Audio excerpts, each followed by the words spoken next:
बिस्मिल्लाहिर्रहमानिर्रहीम, अस्सलाम वालेकुम नाज़रीन, आप देख रहे हैं प्रोग्राम क्रॉसिंग लाइंस और मैं हूं यासिर रशीद। नाज़रीन, DG ISPR lieutenant general Ahmed Sharif Chaudhry की गुज़श्ता रोज़ की प्रेस कॉन्फ्रेंस महज एक ब्रीफिंग नहीं थी, बल्कि ये पाकिस्तान तहरीक इंसाफ के खिलाफ चार्जशीट थी। और पहली बार ऐसा हुआ है कि पूरी प्रेस कॉन्फ्रेंस एक ही शख्स यानी बानी के गिर्द मरकूज रही, और वो भी नाम लिए बगैर।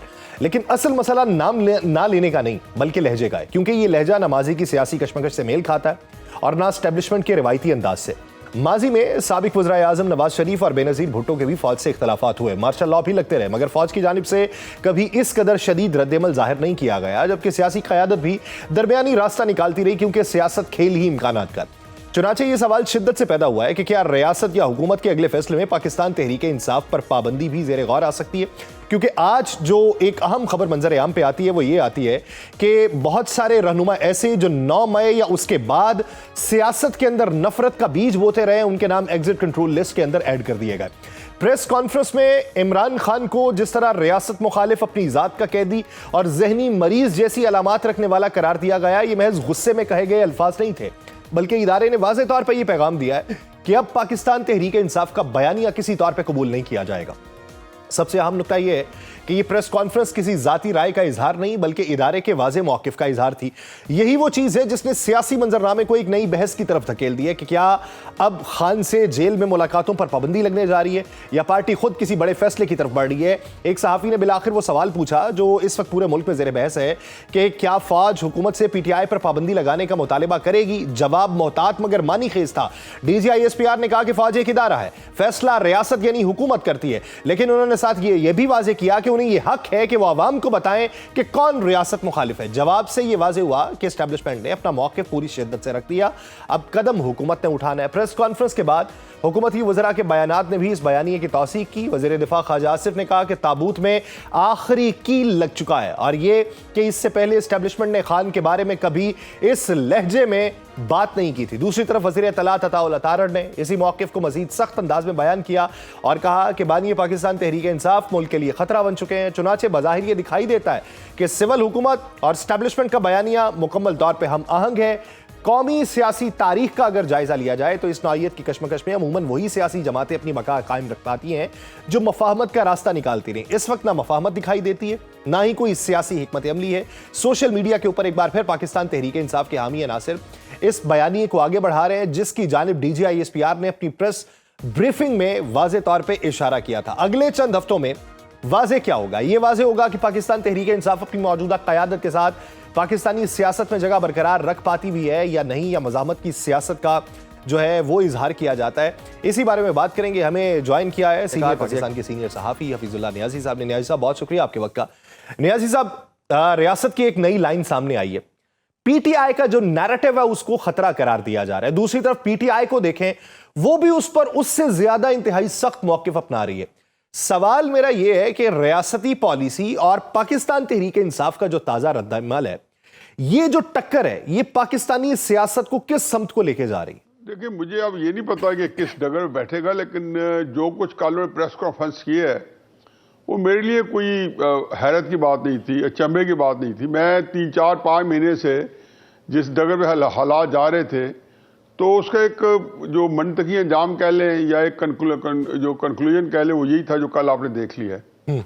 अब ये कल क्यों आया है, 4 दिन पहले क्यों नहीं आया? तो मेरा ख्याल है कि उसके अंदर कुछ जो उनकी अपनी बहुत सारी चीज़ें थी, जिसमें नोटिफिकेशन थी, जो सारा एक नया सेटअप, नई चीज़ों की तरतीब हुई, ऑर्गेनाइजेशन हुई है, उसकी वजह से थोड़ा बहुत डिले हो गया होगा। सही, वो कहते 4-5 महीने से जब से एक इमरान खान साहब का नैरेटिव अंदर से एक दफा फिर दोबारा सख्त होना शुरू हो गया, दरमियान में नरम हो गया था, और साथ ये खबरें आना शुरू हो गई थी कि फैज़ हमीद साहब का ट्रायल जो है वो एक अपने अंजाम को पहुंचने वाला है या पहुंच रहा है और किसी दम भी आया चाहता है। तो मैं तो और फिर अली मीन गंडापुर का शुरू में एक उनको सख्त जो स्टैंड था उसके लिए उनको मजीद उन्हें तड़का लगाया, लेकिन उससे शायद काम नहीं चला तो उनको तब्दील किया गया। ये सारी बातें जो थी, इसमें एक ही चीज़ थी कि टकराव जो था बढ़ना है। अब एक ताकत दोनों तरफ है, एक तरफ है अवामी ताकत, चाहे को माने या ना माने, ठीक, वो जरा ये है कि गैर मुनज़्ज़म है, लेकिन है तो अवामी ताकत। उसके बगैर जो है इदारे जो हैं अगर उनकी आशीर्वाद ना हो या अवामी ताकत या अवाम के अंदर उनकी पजीराई ना हो तो उनके लिए सुहाने रूह होना चाहिए, अगर उनके अंदर थोड़ी समझ बूझ भी है।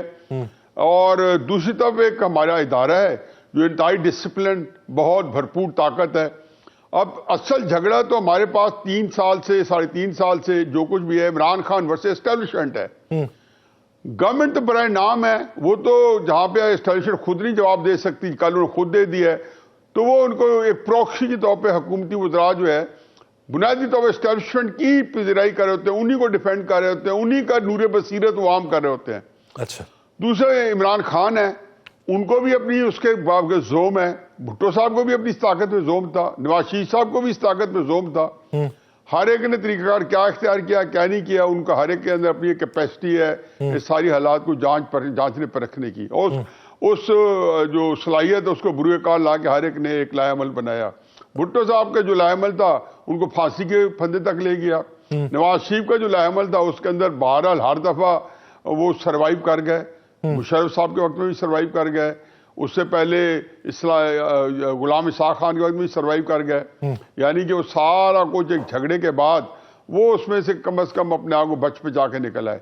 इमरान खान साहब जो हैं, मेरा ख्याल है कि वो इस वक्त क्लूलेस हैं, डायरेक्शनलेस हैं, उनके अपने अंदर शायद इतनी जो कैपेसिटी नहीं है कि वो अपने सियासी फैसले जो है वो एक ख़ास म्यार पे कर सकें, और ना उनको मुशावरत की जो है सहूलत हासिल है। मुशावरत हो भी सही तो उस लेवल के बंदे नहीं है जो इतने बड़े बहरान में उनको कोई राह अमल दे सके, उनको सही हाल दे सके। तो मेरा सर सवाल मेरा अगला ये है कि अगर आप ये समझते हैं कि मुशावरत सर करने वाला कोई नहीं है, और दूसरा ये कि इसके बाद सोशल मीडिया को अगर देखें तो उस पर भी फिर एक जंग शुरू हुई है, हर लफ्ज का जवाब जो है वो दुगनी शिद्दत के साथ दिया जा रहा है।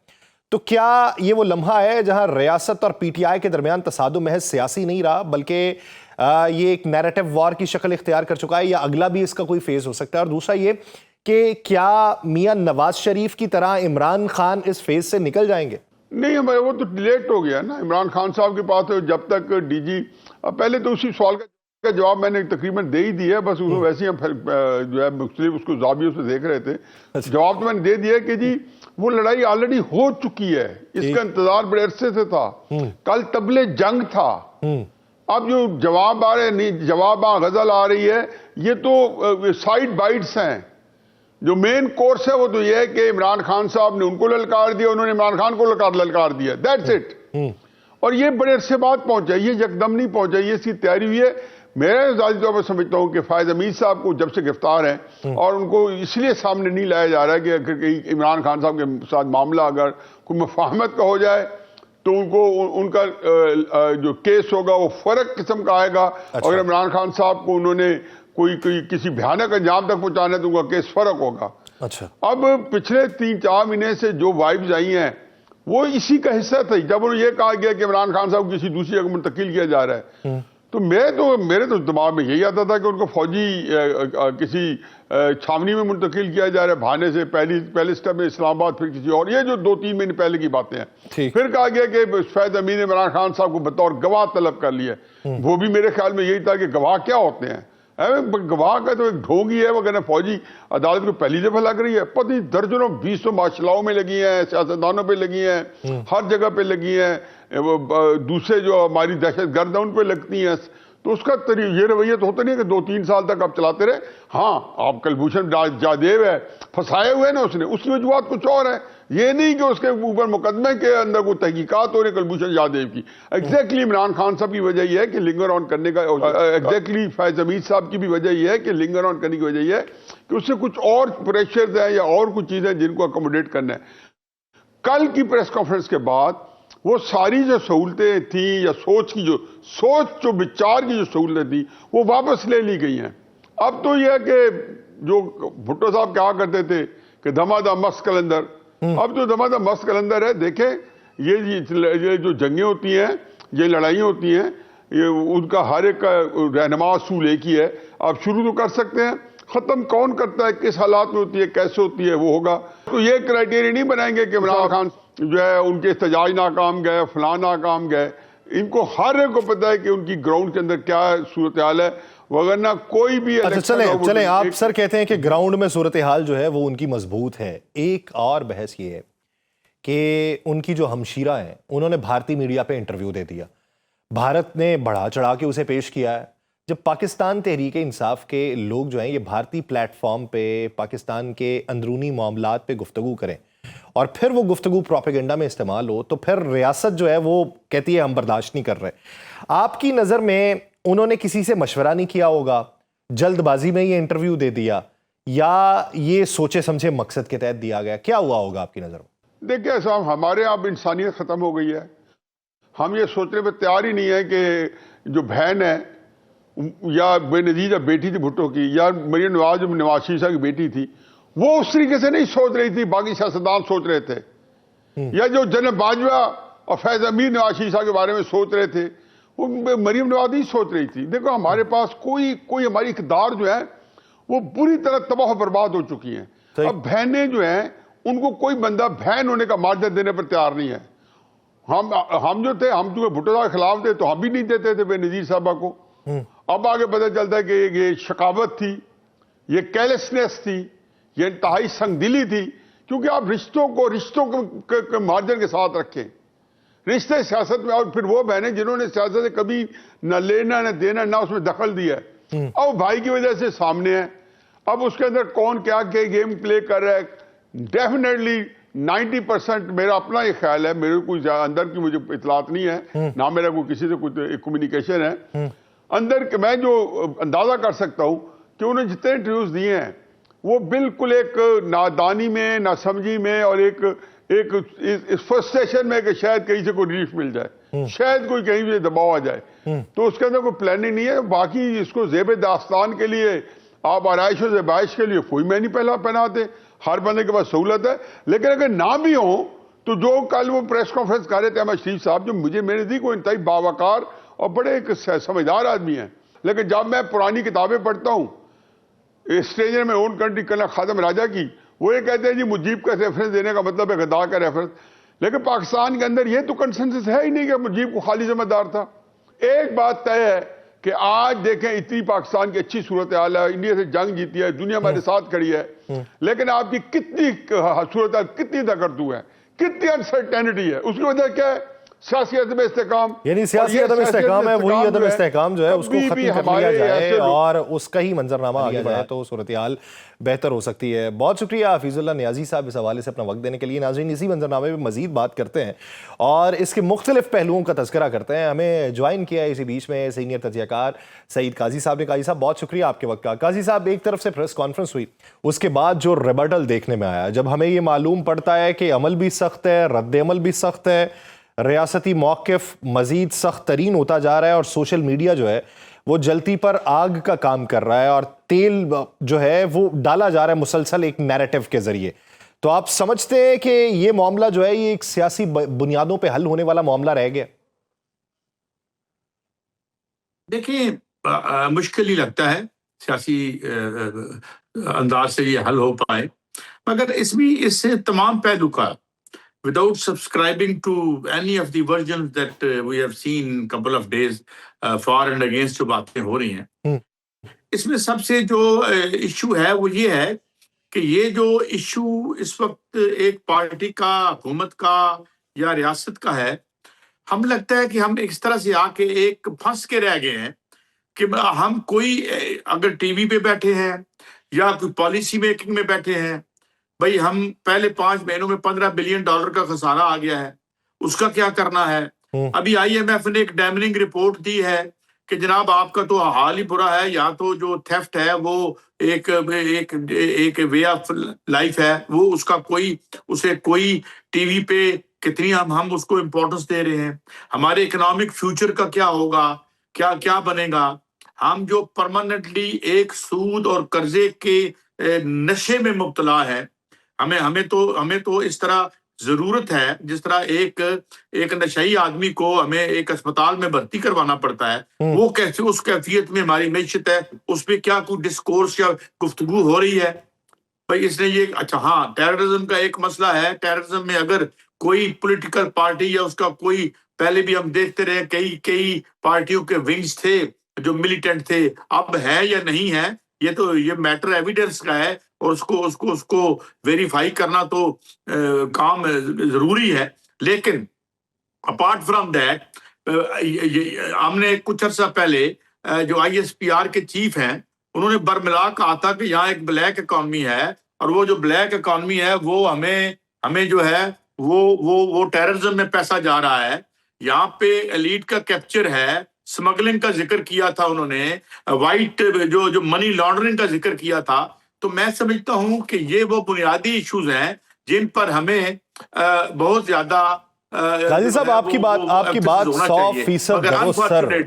आपको मैं तस्लीम करता हूं कि आपने जो मौक़िफ़ उठाया है वो 100% दुरुस्त है। DG ISPR ने भी कल ये कहा कि आप एक ही इशू को लेके बैठ जाते हैं 7 बजे, 8 बजे, 10 बजे, इसी के ऊपर बहस मुबाहिसा हो रहा होता है। लेकिन क्या सर आप समझते हैं कि इस तरह की प्रेस कॉन्फ्रेंस हो और इस तरह के रिबटल्स जो हमें देखने को मिले हैं वो आते रहें और मुस्तकबिल में भी हमें यही मंजरनामा देखने को मिलता रहे, तो ये इशूज डिस्कस होंगे आने वाले दिनों में? देखें ना, हुकूमत को और क्या चाहिए?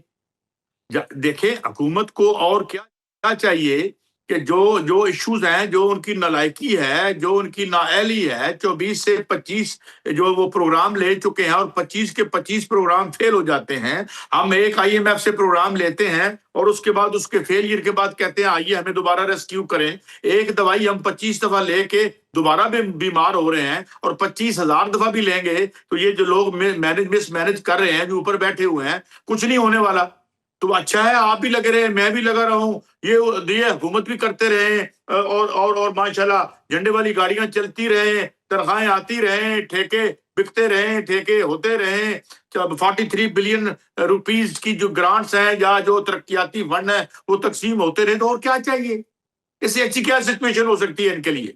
तो मैं ये कहता हूं कि मुझे लगता है कि मिन हैसुल कौम, मिन हैसुल हुकूमत, मिन हैसुल क्या मैं कहूं, we are sleep walking to a precipice. हम एक सोने की कैफियत में, जिस तरह आदमी सोते में चलता है ना, हम स्लीप वॉक कर रहे हैं एक बहुत बड़ी खाई की तरफ। तो आंखें खोलें, इन बातों को छोड़ें, अपने पैटी और वक्ती मफादात जो हैं लम्हाती या कम मुद्दती, इनसे आगे देख के इस मुल्क का फ्यूचर भी होना है। ये रोज मैंने ही प्रोग्राम नहीं करना अपने टीवी पे बैठ के, कल किसी ने मेरी जगह पे मेरा शो कर रहा होना है। तो मैं अपना काम करूं, अपनी लिमिटेशंस को समझूं और इस मतलब बड़े पर्सपेक्टिव में देखें, एक लॉन्ग रन देखें। तो मुझे बड़ा अफसोस होता है कि वो हम नहीं देख रहे, और अल्लाह ताला हमारी आंखें खोल दे इससे पहले कि जो स्लीप वॉक कर रहे हैं हम खाई की तरफ, उस खाई में की तरफ ना ही बढ़ पाए। ये दुआ भी है और ख्वाहिश और तमन्ना भी है। सर बड़ा मुअद्दबाना हो क्या आखिरी सवाल, आपकी बसीरत क्या कहती है, ये आपकी रियाजत इतने सालों की जो आपका मुशाहिदा है वो क्या कहता है कि क्या वजह है कि सेम एक ही तरह का बयानिया जो है वो अपोजिशन जमातों के पास होता है, चाहे वो पाकिस्तान तहरीक इंसाफ को अब की, चाहे वो माजी की पाकिस्तान मुस्लिम लीग नून हो, पाकिस्तान पीपल्स पार्टी हो या कोई भी और जमात हो, जब वो इक़्तिदार में होते हैं नैरेटिव वार है, तब कोई बयानिया मुल्क दुश्मन नहीं होता, तब कोई गद्दार नहीं होता, तब कोई किसी और मीडिया पे जाकर बयान नहीं दे रहा होता या इंटरव्यूज नहीं दे रहा होता। क्या वजह है कि एक ही सिस्टम से निकले हुए लोग जो हैं वो बतौर हुकूमत और बतौर ऑपोजिशन अलग अलग एनक रखते हैं? देखो ना यार, बात यह है कि मैं किसी साइड पे तो किसी साफी को नहीं होना चाहिए। नजरियात होते हैं हमारे, मेरे भी नजरियात हैं, मगर जब हम एनालिसिस करते हैं तो हम ये नहीं देखते पीपल्स पार्टी क्या है, PTI क्या है, या कौन क्या है। सवाल ये है कि कोई भी अपोजिशन में लोग हों या गवर्नमेंट को तो सूट ही नहीं करता भाई। जब आपने एलीट कैप्चर कर लिया है, आपने सरकार भी चलानी है, आपने बिजली भी बनानी है, आपने चीनी भी बेचनी है, आपने मतलब नीचे आपके सारा पता है ना आपको, जो चीनी बना दे, और जो इस वक्त अपोजिशन में इवन PTI है, क्या किसी ने आज तक कोई तहरीक या कोई बात की कि बिजली क्यों महंगी है? क्या किसी प्लेटफॉर्म से, चाहे वो अपोजिशन का था, गवर्नमेंट का था, ब्यूरोक्रेसी का था, किसी ने कहा कि जनाब जो बिजली बनाते हैं उन्हें हुकूमत करने का इख्तियार जो मिला है, क्या वो मिसयूज हो रहा है? कोई बात करता है? क्या किसी ने बात की कि 300 अरब रुपए की चीनी की चोरी की, ये ब्लैकी, चीनी के ब्लैकी, बिजली के ब्लैकी जो है, क्या हमारे ऊपर हुक्मरानी कहीं ये तो नहीं कर रहे? क्या ये क्वेश्चन कभी अपोजिशन के प्लेटफॉर्म से आया? क्योंकि हर किसी के अपने अपने ब्लैकी हैं, हर किसी के अपने अपने ब्लैकी उसको फंड करते हैं जब वो हुकूमत में। ये है, this is what is the elite capture, जिस तरह आप इंडिया में देखते हैं अदानी अंबानी बैंक रोल करता है इसको, क्या नाम है ये जो आपका मोदी है, इसी तरीके से अब और ट्रेंड निकल आया है। अब ऐसा ट्रेंड आ गया है कि लोग ये कहते हैं, जिस तरह एक आर्टिकल डॉन में भी छपा, कह रहे क्या जरूरत है इनको बैंक रोल करने की, खुद आ जाए, जिस तरह ट्रम्प खुद आ गया है। वो खुद एक खास तबके का आदमी है ना, सरमायादार आदमी। एलन मस्क, अगला सदर एलन मस्क को बना दे। तो बात यह है कि ये इन सबको सूट करता है। इन सबको जब पावर में आने के लिए इन सारी ऑलिगार्क्स की जरूरत होती है, और बाकी दोनों फैमिली तो ऑलिगार्की से, हुकूमत तो ये डेमोक्रेसी तो है नहीं। शरीफ फैमिली हो, Zardari family, they are oligarchs. Oligarchs किसे कहते हैं? वो लोग जिनके पास सियासी ताकत भी आ जाए और जो जराए पैदावार है उन पर भी कब्जा हो। लिहाजा वो सियासत जो है उनके माली मफादात या उनके माशी मफादात का तहफ़्फ़ुज़ कर रही है, और एक कोने में सच्ची और सुथरी सियासत सहम के फिलहाल बैठी हुई है, मगर लगता है इसका वक्त भी जल्द आएगा। जी चल, वो जो सहमी हुई सियासत बैठी हुई है उसका वक्त भी जल्द आएगा, लेकिन वो किसके हाथों आएगा, किस वक्त में आएगा, ये एक बुनियादी सवाल है। बहुत शुक्रिया सईद काजी साहब इस हवाले से अपना वक्त देने के लिए। नाज़रीन, दीगर इश्यूज पे बात करेंगे एक शॉर्ट ब्रेक के बाद, कहीं नहीं जाएगा, स्टे विद अस। ब्रेक के बाद खुशामदीद। नाज़रीन, अक्टूबर में जब पाक अफगान सरहद पर झड़पें जारी थीं तो उसी वक्त अफगानिस्तान के अबूरी वज़ीर खारजा आमिर खान मुत्तकी भारत के दौरे पर थे। ये महज इत्तफाक नहीं था, बल्कि एक ऐसा सिफारती मंजर था जिसने खित्ते में बदलते हुए तवाज़ुन को मजीद वाज़ेह किया। अफगान अबूरी वज़ीर खारजा के दौरे भारत के कुछ ही अरसे बाद अफगान अबूरी वज़ीर तिजारत नूरुद्दीन अजीज़ी का भारत जाना इस बात की निशानदेही करता है कि अफगानिस्तान पाकिस्तान के मुतबादिल के तौर पर भारत पर इन्हिसार बढ़ा रहा है।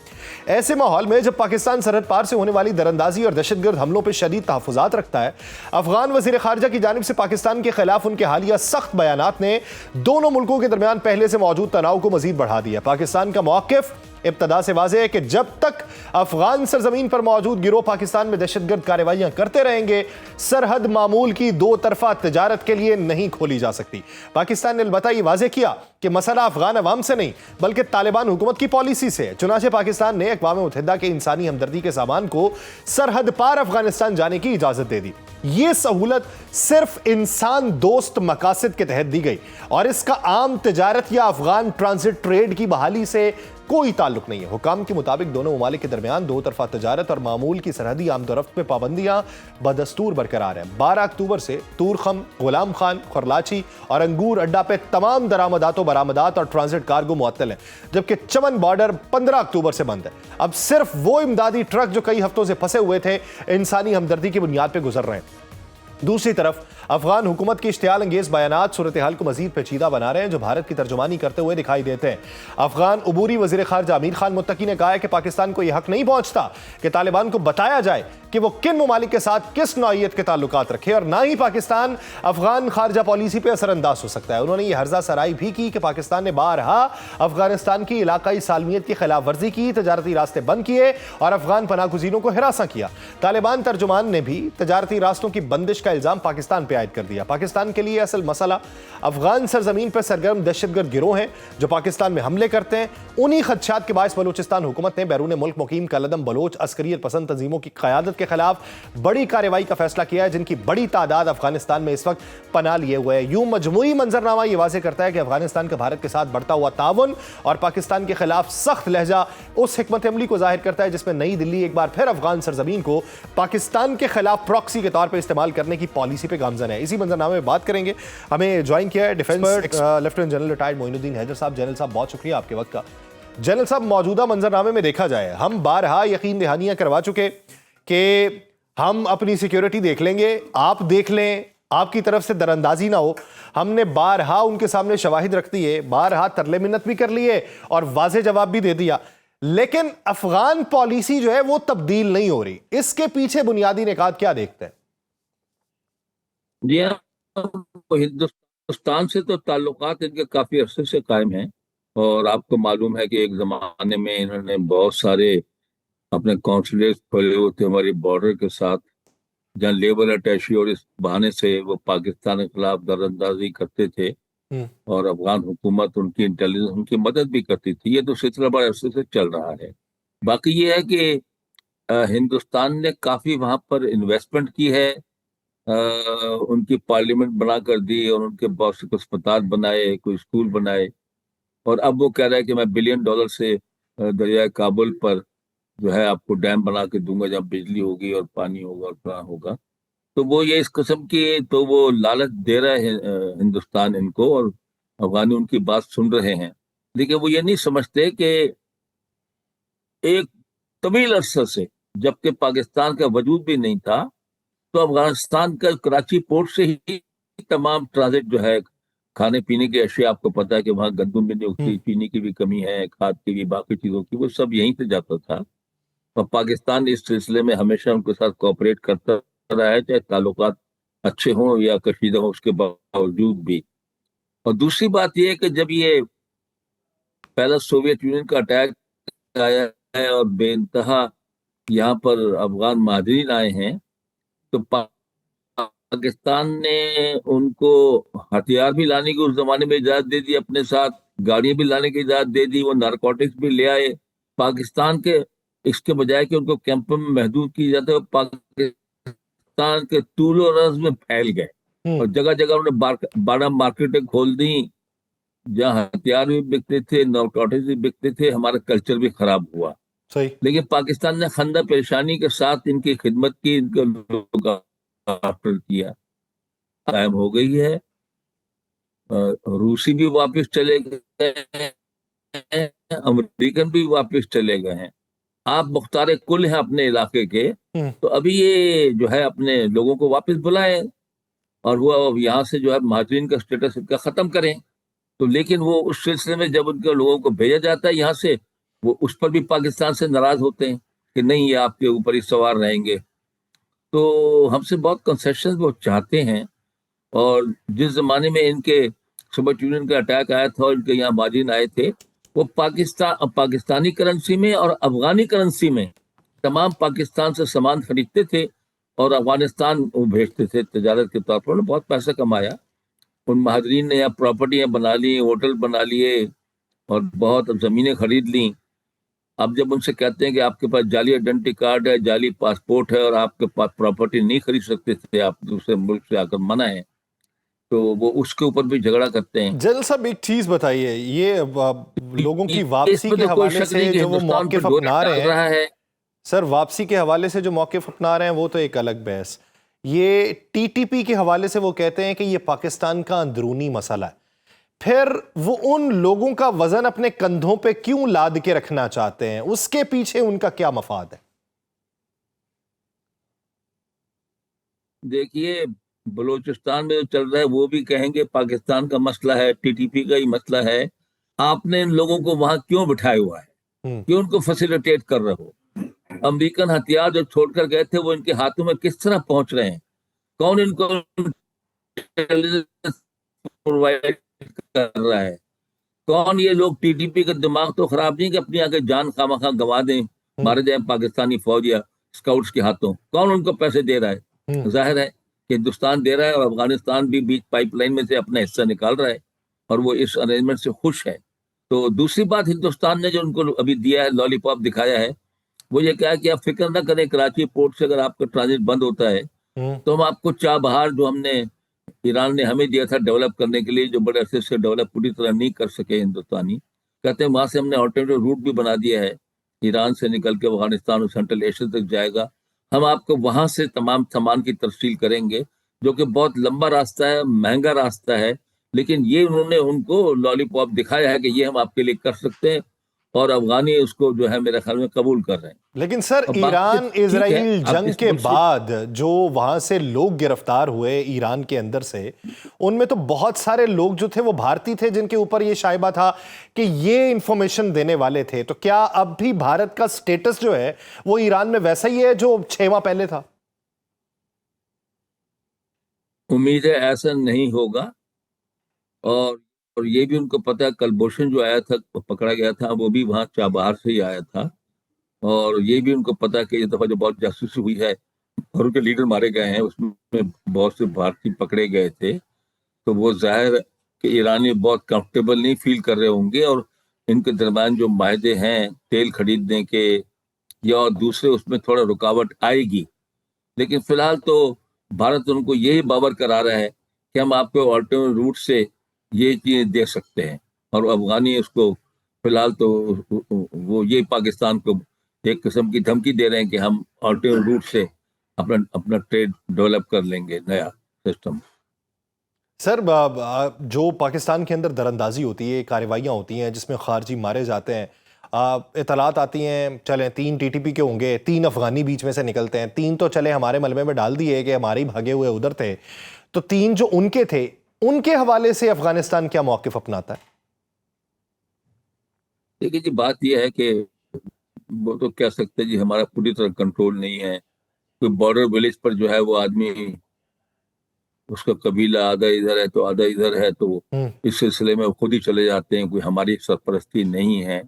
बहरहाल हुकूमत का काम रोकना तो उनको है कि इस किस्म के लोग आकर दोनों मुल्कों के ताल्लुकात खराब कर सकते हैं, तो वो इस किस्म की बहाना साजियां करता रहता है कि, लेकिन उनके लोगों का यहाँ आना, अफगानियों का और हिस्सा लेना, क्योंकि ये जो काम 40 साल वहां जंग रही है और इनको मारना मारना, हथियार इस्तेमाल करना, अम्बुश करना, यही काम उनको आता है। अब वो लोग कहते हैं चलो भाई ये तो बंद हो गई, यहाँ पर हमारे मुल्क में अभी कोई और तरफ चलते हैं, वहां से कूट लूट मार भी करके लाते हैं और हथियार हमारे पास हैं, और बॉर्डर क्रॉस करो, पाक अफगान बॉर्डर, और कोशिश करो। वो तो इस किस्म की कार्रवाई भी उनकी चली आ रही है, जो यानी उनको काम मशगला आता है, तो जो वो दहाइयों उसी से काम अपनाया पर हुआ लगे था, हुए हैं। वही मशगला जो है वो अब रोजगार का उनसे, और इसी वजह से वो पाकिस्तान के अंदर दरअंदाजी करते हैं और अफगान हुकूमत जो है वो पाइपलाइन के अंदर भारत से अपना हिसाब वसूल करती रहती है। बहुत शुक्रिया lieutenant general retired Moinuddin Haider साहब इस हवाले से अपना वक्त देने के लिए। नाज़रीन, मज़ीद मंजरनामे में बात करेंगे। एक अहम दौरा जो रशिया से शख्सियात उठी और भारत की सरजमीन पर उतरी हैं, वो आने वाले दिनों के अंदर खित्ते की सियासत को किस हद तक तब्दील करेगा, उस पर बात होगी। कहीं नहीं जाएगा, स्टे विद अस। ब्रेक के बाद खुशामदीद। नाज़रीन, रूसी सदर व्लादिमीर पुतिन का दौरा दिल्ली एक ऐसे वक्त में हुआ जब इंडिया पर अमरीकी दबाव में गैर मामूली तौर पर इजाफा हो चुका है कि वो रूस से तेल की खरीदारी मजीद कम करे। दूसरी तरफ रूस चाहता है कि इंडिया उसके तेल का सबसे बड़ा खरीदार बना रहे और दिफाई ताउन भी गुज़श्ता दहाइयों की तरह मजबूत रहे। नरेंद्र मोदी और पुतिन की मुलाकात में तवानाई, दिफा, तिजारत और सरमायाकारी समेत मुतअद्दिद शोबों में ताउन बढ़ाने के लिए कई मुआहदों पर दस्तखत हुए और 2030 तक इक्तसादी ताउन के नए प्रोग्राम के ऊपर इत्तफाक किया गया। रूस ने भारत को ईंधन की बिला रुकावट फराहमी और भारत के सबसे बड़े जौहरी पावर प्लांट की तामीर जारी रखने का यकीन भी दिलाया। मगर इन तमाम तर पेशरफ्तों के बावजूद असल सवाल अब भी जूं का तूं बरकरार है कि इस मुलाकात के बाद खित्ते में ताकत का तवाजुन किस तरफ को झुकेगा। यूक्रेन जंग के बाद रूस आलमी सतह पर तन्हाई का शिकार है, इसलिए वो चाहता है कि दुनिया को यह दिखाए कि इंडिया जैसी बड़ी मईशत उसका हाथ नहीं छोड़ रही। इंडिया के लिए मामला इससे भी बड़ा है, वो सस्ता रूसी तेल खरीदना चाहता है, अपनी दिफाई जरूरियात पूरी करना चाहता है और साथ ही साथ ये तासुर भी देना चाहता है कि वो किसी एक ब्लॉक की सियासत नहीं कर रहा। लेकिन मुश्किल यह है कि अमेरिका इस वक्त इंडिया पर भारी तजारती टैरिफ आयद कर चुका है और चाहता है कि दिल्ली वॉशिंगटन के साथ खड़े होने का वाज़े इशारा दे। इंडिया अगर रूस के साथ ताल्लुकात को पुरानी सतह पर ले जाता है तो अमेरिका के साथ तिजारती समझौता मजीद ताखीर का शिकार हो जाएगा। खित्ते में इन फैसलों के असरात बराह रास्त महसूस होंगे। पाकिस्तान के लिए यह सूरत हाल इसलिए अहम है कि बरसों बाद पहली बार उसके अमेरिका और रूस दोनों के साथ मुतवाजिन ताल्लुकात कायम है। न मॉस्को के साथ कोई खुली सर्दमोहरी रही है और न वॉशिंगटन से किसी बड़े इख्तलाफ की कैफियत है। इंडिया को बहरहाल दो बड़ी ताकतों के दरमियान इंतखाब नहीं तो कम अज कम बहुत मोहतात तवाजुन बरकरार रखना है। इंडिया की बुनियादी तशवीश चीन और पाकिस्तान के साथ दिफाई मुकाबला है। पाकिस्तान के चीन से जदीद स्टेल्थ J-35 तैयारे लेने के फैसले ने दिल्ली को रूस से S-500 और S-400 या Su-57 जैसे निजामों की खरीदारी पर मजीद संजीदा किया है। लेकिन रूस पर पाबंदियों के बायस अहम पुरजाजात की किल्लत ने इन मुआहिदों पर फौरी तौर पर अमल दरामद करना नामुमकिन बना दिया। रूस और इंडिया के मुआहिदों के खत्ते पर 3 बड़े और नुमाया असरात होंगे। पहला कि इंडिया रूस से दिफाई ताउन मजीद बढ़ाता है तो जनूबी एशिया में असलहे की नई दौड़ शुरू हो जाएगी। दूसरा, अमेरिका रूसी ब्लॉक को महदूद करने के लिए इंडिया पर मजीद मुआशी दबाव डालेगा। और तीसरा, पाकिस्तान जिसने अब तक दोनों आलमी ताकतों से ताल्लुकात में एक दरमियानी रास्ता निकाला है, इस तब्दीली को अपने फायदे के लिए इस्तेमाल कर सकता है क्योंकि उसे किसी एक महवर से जुड़ने की मजबूरी नहीं रही। पुतिन और मोदी की मुलाकात में चंद मुआहिदे जरूर हुए हैं मगर असल सवाल अपनी जगह बरकरार है कि इंडिया कब तक इस दोहरे रास्ते पर चल पाएगा। इसी मंजरनामे में बात करेंगे। हमें क्या है, साबिक मुस्तकिल मंदूब अक़वाम मुत्तहिदा, एक्स एम्बेसडर रह चुके, आज़ाद जम्मू कश्मीर के प्रेसिडेंट रह चुके सरदार मसूद खान साहब, उन्होंने हमें ज्वाइन किया है। सरदार साहब, बहुत शुक्रिया आपके वक्त का। खान खान साहब, सबसे पहला मेरा सवाल ये कि भारत जो दुनिया भर को ये पैगाम दे रहा है कि मैं किसी एक साइड की पॉलिसी के ऊपर नहीं खड़ा रहूंगा या डिक्टेशन नहीं लूंगा, बज़ाहिर तो यही पॉलिसी दिखाई दे रही है, लेकिन इसके पस मंजर में भारत की मजबूरियां क्या दिखाई देती हैं? एक तो आपने बड़ा तफसीली तजिया पहले से कर दिया है, उसमें थोड़ा ही इजाफा किया जा सकता है, लेकिन जो नुक्ता आपने उठाया है वो ये है कि भारत को अगर आप सन 1950 की दिहाई में चले जाएं और उस वक्त से अब तक उसकी पॉलिसी देखें तो उसकी स्ट्रेटेजिक लीडरशिप की हमेशा ये ख्वाहिश रही है कि वो किसी कैंप का हिस्सा ना बने। यानी अमलन उस दौर में अगर देखा जाए तो वो उसका झुकाव सोवियत यूनियन की तरफ था, लेकिन फिर भी अमेरिका के साथ उसके जो है कुछ ताल्लुकात ऐसे थे, ख़ासतौर से सन 1960 की दिहाई में, जिसका पाकिस्तान को बहुत नुकसान पहुंचा था, क्योंकि उस वक्त जो है जो चीन और भारत की जंग हुई थी जिसमें भारत को शिकस्त हुई थी, तो उसके बाद उसने अमेरिका से असला खरीदना शुरू कर दिया था। अभी मौजूदा सूरत हाल में अगर देखें तो भारत ने एक मरतबा फिर वही सिग्नल देने की कोशिश की है, लेकिन अमलन वो है, ये दोनों जो सदर पुतिन और सदर वज़ीर आज़म मोदी मिले हैं आपस में, तो पैगाम रसानी वाशिंगटन की तरफ हो रही थी। यानी वो ये कह रहे थे कि भारत ये कह रहा था कि मैं आपके दबाव में नहीं आ रहा हूँ, मैं तेल खरीदता रहूँगा। रूस ने भी ये कहा कि जैसा कि आपने खुद कहा कि वो सिफारती तौर पर तनहा नहीं है, हिंदुस्तान जैसा बड़ा मुल्क उसके साथ है, लेकिन ये है कि इन दोनों ममालिक के दरमियान ताल्लुकात में तवाज़ुन रखना हिंदुस्तान के लिए बहुत मुश्किल होगा, क्योंकि हिंदुस्तान अमेरिका के साथ अपने ताल्लुकात में बहुत आगे जा चुका था और अमेरिका ने उसे बड़ी बेदर्दी से मार्का हक के बाद झटक दिया है।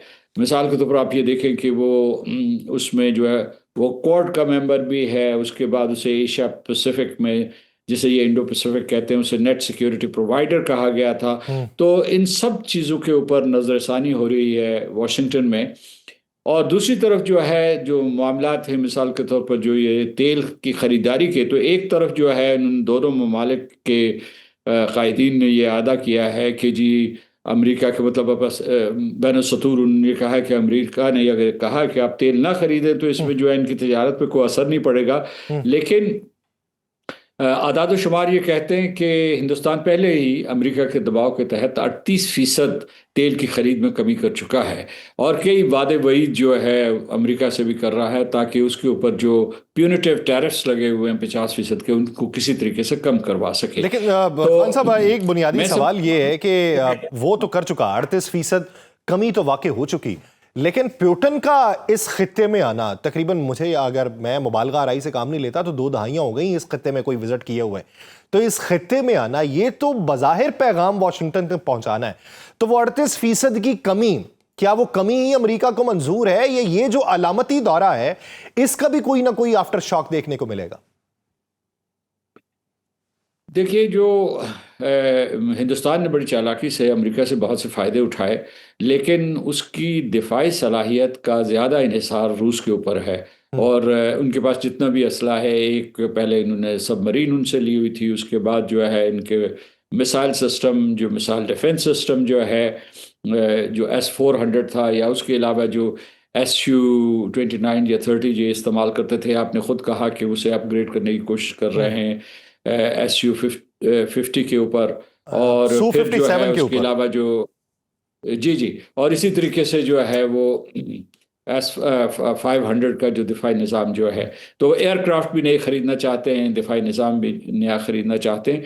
तो ये दिफाई मुआहदे तो होंगे, लेकिन इसमें आपने देखा होगा इस दौरे में इन्होंने ये भी अहद किया है कि किसी तरीके से अपनी तजारत को बढ़ाएंगे और बढ़ाकर 100 बिलियन के करीब करेंगे। अभी 70 बिलियन के करीब है, जिसमें तवाज़न रूस की तरफ है, यानी उसके हक़ में है। हिंदुस्तान की बहुत कम बरामदात वहाँ जाती हैं रूस की तरफ, तो एक तो ये है, लेकिन उन्होंने इजाफा किया है। मिसाल के तौर पर उसमें जहाँ जहाँ अमेरिका की तरफ से हिंदुस्तान को चोट लगी है, वो तवानाई थी, ज़राअत थी, या उसके अलावा जो दूसरे थे हेल्थ या फार्मास्यूटिकल्स, जो भी सेक्टर्स थे, इनमें रूस ने वादा किया है कि वो उनके साथ जो है न सिर्फ उनके इन शोबों में सरमाकारी करेंगे बल्कि तजारत भी बढ़ाएंगे।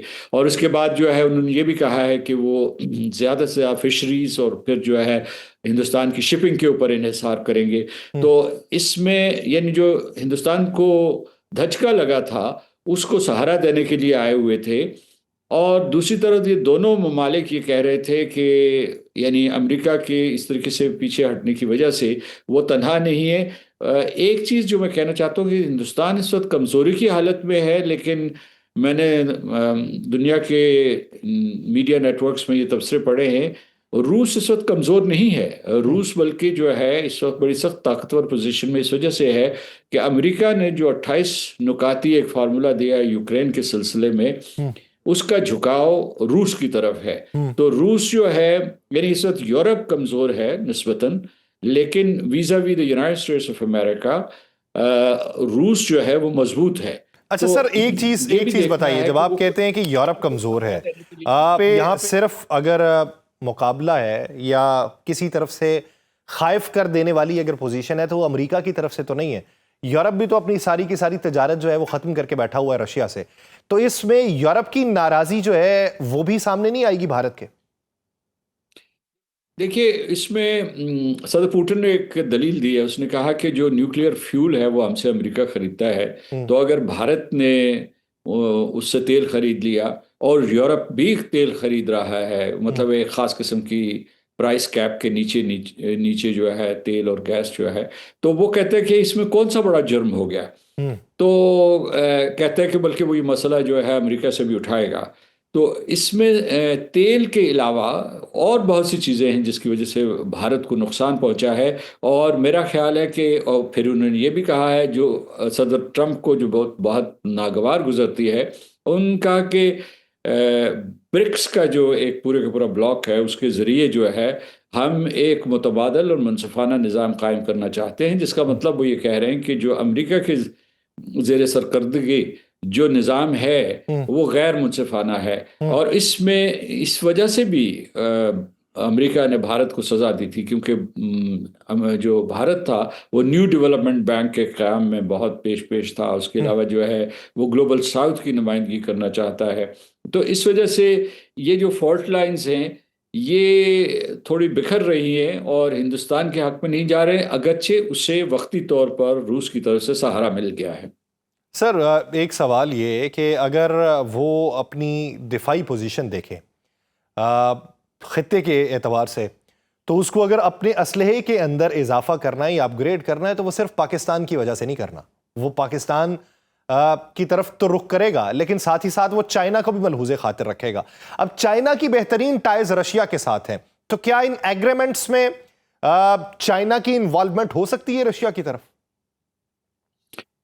एक चीज़ याद रखिए कि जो भारत असला ख़रीदता है वो यूरोप से ख़रीद रहा हो, रूस से ख़रीद रहा हो, उसका कभी चीन के ख़िलाफ़ इस्तेमाल नहीं करेगा, ना कोई उसका कोई इरादा है। कोई ऐसा मिसाइल हिमालय के पार नहीं जाएगा। और ना मतलब आप उनकी तमाम तहकीकात जो हैं या जो उनके जो तहकीकी मकाले लिखने वाले हैं या जो उनकी स्ट्रेटेजिक कम्युनिटी है, उसने कभी ये नहीं कहा कि वो चीन के साथ जंग करेंगे। उन्होंने इस सिलसिले में अमेरिका को धोखा दिया, और चीन को भी पता, चीन की बड़ी ज़हीन कौम है, वो बहुत मुस्तकबिल में देखती है, दे पियर इनटू द फ्यूचर। उनको पता है कि हिंदुस्तान की कितनी इस्तेदाद है और क्या उसके इरादे हैं। सही। वो तो यानी इस इलाके का ठेकेदार बनने के लिए, ज़्यादा से ज़्यादा असला हासिल करने के लिए ये अमेरिका को झांसा दे रहा था। उनका जो भी है ये पाकिस्तान के लिए बायस तशवीश है कि उसके लिए वो जिस सोर्स से भी, जिस मंबे से भी वो मसल्ला हो रहे हैं, वो सारे का सारा जो है उसका टारगेट पाकिस्तान है, चीन नहीं है, हरगिज़ नहीं है। लिहाजा चीन इस सिलसिले में बिल्कुल फ़िक्रमंद नहीं है। और हिंदुस्तान और रूस के दिफाई ताल्लुकात तो कई अशरों पर मुहित हैं। अच्छा सर, मेरा आखिरी सवाल ये है कि भारत अफ़गानिस्तान को as a proxy state Pakistan के ख़िलाफ़ मुस्तकबिल में किस हद तक इस्तेमाल करने की कोशिश करेगा और उसके नताइज क्या निकलेंगे? देखिए, ये बात इंतहाई शर्मनाक है मैं समझता हूँ अफ़गान तालिबान के लिए और उनके जो भी साथ वहाँ हवारी मौजूद हैं, कि उन्होंने एक बहुत बड़ी ताकत के ख़िलाफ़ जंग लड़ी, उसमें पाकिस्तान ने उनका हाथ बटाया। वो फिर जो है उन्होंने ये भी कहा कि वो फ़तेह याब हो गए, पाकिस्तान ने भी कहा कि वो फ़तेह याब हो गए। उसके बाद पाकिस्तान ने मुसलसल कोशिश की कि किसी तरीके से उनको बैनुल अक़वामी सतह पे पजीराई मिले, उसके लिए वकालत की, उसके लिए पूरे का पूरा ढांचा जो है बनाया, जिसको एक्सटेंडेड ट्रॉयका कहते थे, ताकि लोग जो है वो अफ़गान तालिबान का हाथ बटाएं। लेकिन जैसा कि आपने खुद इस्तेमाल किया कि वो हिंदुस्तान की एक रियासत होने के बावजूद हिंदुस्तान की प्रॉक्सी बन गए हैं, और उनकी सरपरस्ती में वो तहरीक तालिबान पाकिस्तान को ये इजाज़त दे रहे हैं कि वो पाकिस्तान के ऊपर हमले करे। हमारे हज़ारों लोग, हमारे सिक्योरिटी पर्सनल और सिविलियंस को उन्होंने मार डाला है।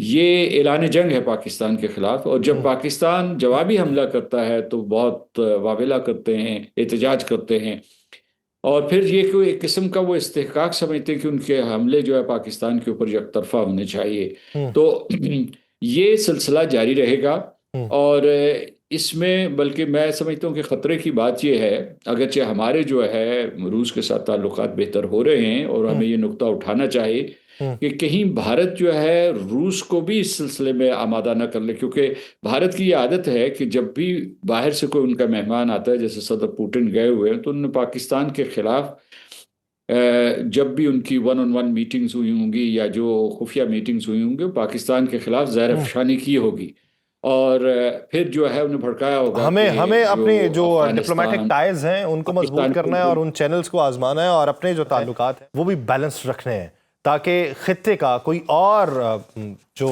उनसर ऐसा है जो दहशतगर्दी फैलाना चाहता है वो इसका फ़ायदा ना उठा सके। बहुत शुक्रिया सरदार मसूद खान साहब इस हवाले से अपना वक्त देने के लिए। नाज़रीन, प्रोग्राम का वक्त ख़त्म हो जाता है, मुझे दीजिए इजाज़त। आपसे मुलाकात होगी कल के रोज़। अपना बहुत सा ख्याल रखिएगा। अल्लाह निगहबान।